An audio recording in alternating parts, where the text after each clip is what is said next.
Kekongruenan dan kesebangunan. Part 1. Kekongruenan bangun datar. Anggota kelompok: Yusrina Aprilia, Andi Aira Fatima Ulastri, Aprilia Andi Dirga Putra, Andi Ivila Akila Salsa, Imam Bagus Hidayat. Tujuan pembelajaran kita kali ini adalah 1. Mengidentifikasi kekongruenan dua benda atau bangun. 2. Menjelaskan syarat sifat dua bangun yang kongruen. 3. Menentukan panjang sisi atau besar sudut yang belum diketahui dari dua bangun yang kongruen. Apakah kalian tahu apakah yang dimaksud kekongruenan? Dua benda dikatakan kongruen jika keduanya memiliki bentuk dan ukuran yang sama.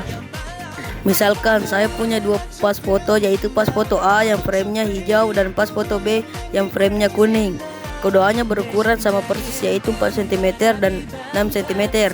Ceritanya, kita mau cek apakah kedua pas foto ini kongruen. Tadi sudah disebutkan, kalau kongruen itu bentuk dan ukurannya harus sama. Nah, bentuk fotonya kan sudah sama-sama persegi panjangnya, terus ukurannya juga sama-sama 4 cm dikali 6 cm, kan berarti kedua pas foto ini kongruen. Nah, simbol untuk kongruen itu kayak gini. Jadi kalau pas foto A kongruen dengan pas foto B, kita bisa simpulkan dengan begini. Bisa dipahami kan gimana kalau bentuk pas fotonya kayak gini? Pas foto A berukuran 4 cm, 6 cm, sedangkan pas foto B berukuran 6 cm dikali 9 cm. Berapakah kedua pas foto ini kongruen bentuk fotonya sih? Udah sama-sama persegi panjang kan, tapi masalahnya ukurannya berbeda. Berarti kedua pas foto ini tidak kongruen. Gitu gampang kan? Nah, soal simbol untuk tidak kongruen ini adalah seperti ini. Jadi kalau pas foto A tidak kongruen dengan pas foto B, kita bisa simpulkan dengan begini. Bisa dipahami kan? Syarat kekongruenan. Nanti secara geometri dua bangun dikatakan kongruen jika memenuhi dua syarat, yaitu yang pertama sisi yang bersesuaian sama panjang, lalu sudut yang bersesuaian sama besar. Supaya kalian bisa memahami ini, kami beri contoh di slide selanjutnya. Oke, di sini ada dua trapesium, yaitu trapesium ABCD dan trapesium KLMN. Kalau kita perhatikan baik-baik, sebenarnya kedua trapesium ini bentuknya sama aja. Trapesium ABCD bisa kita putar jadi trapesium KLMN sehingga ukurannya juga sama.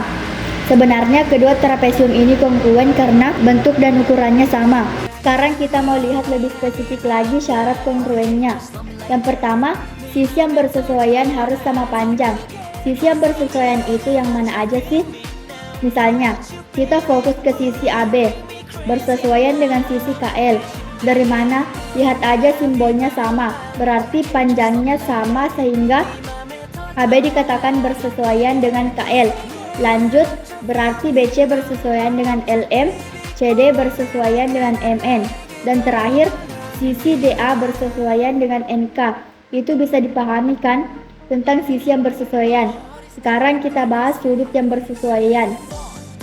Sudut yang bersesuaian misalnya sudut A bersesuaian dengan sudut K. Dilihat dari simbolnya sama berarti besar sudutnya juga sama, sehingga sudut A dikatakan bersesuaian dengan sudut K. Berarti sudut D bersesuaian dengan sudut L.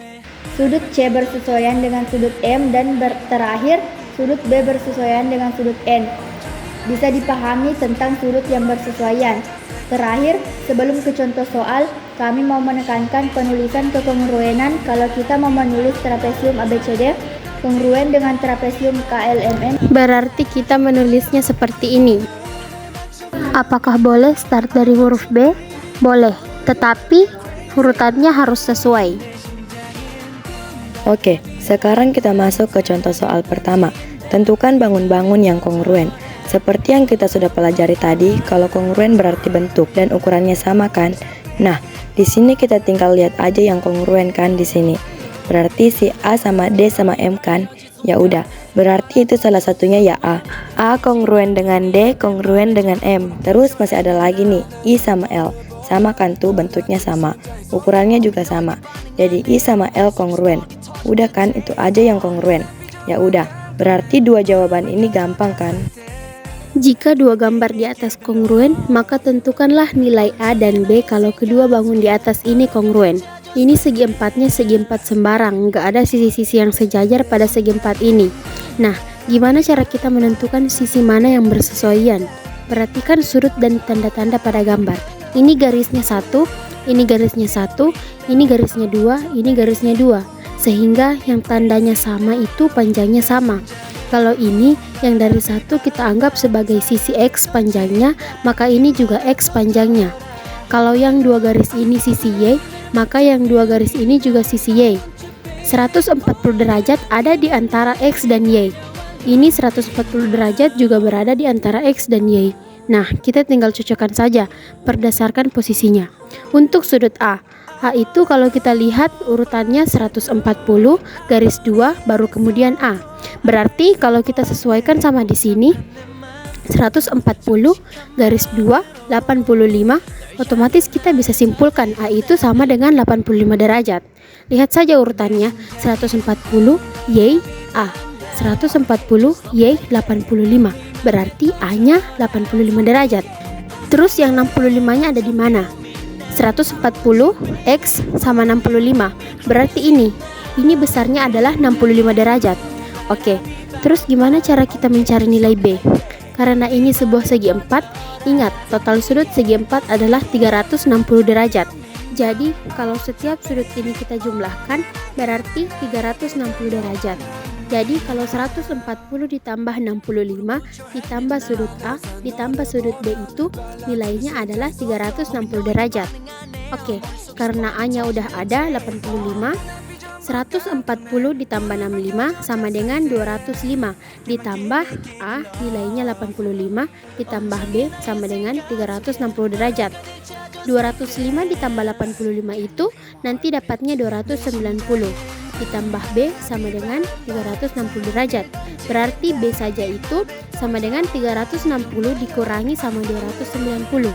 250-nya pindah ke sana, jadi ini positif pindah jadi negatif. 360 kurang 290 sama dengan 70. Oke. Jadi hanya 85 derajat, B-nya 70 derajat.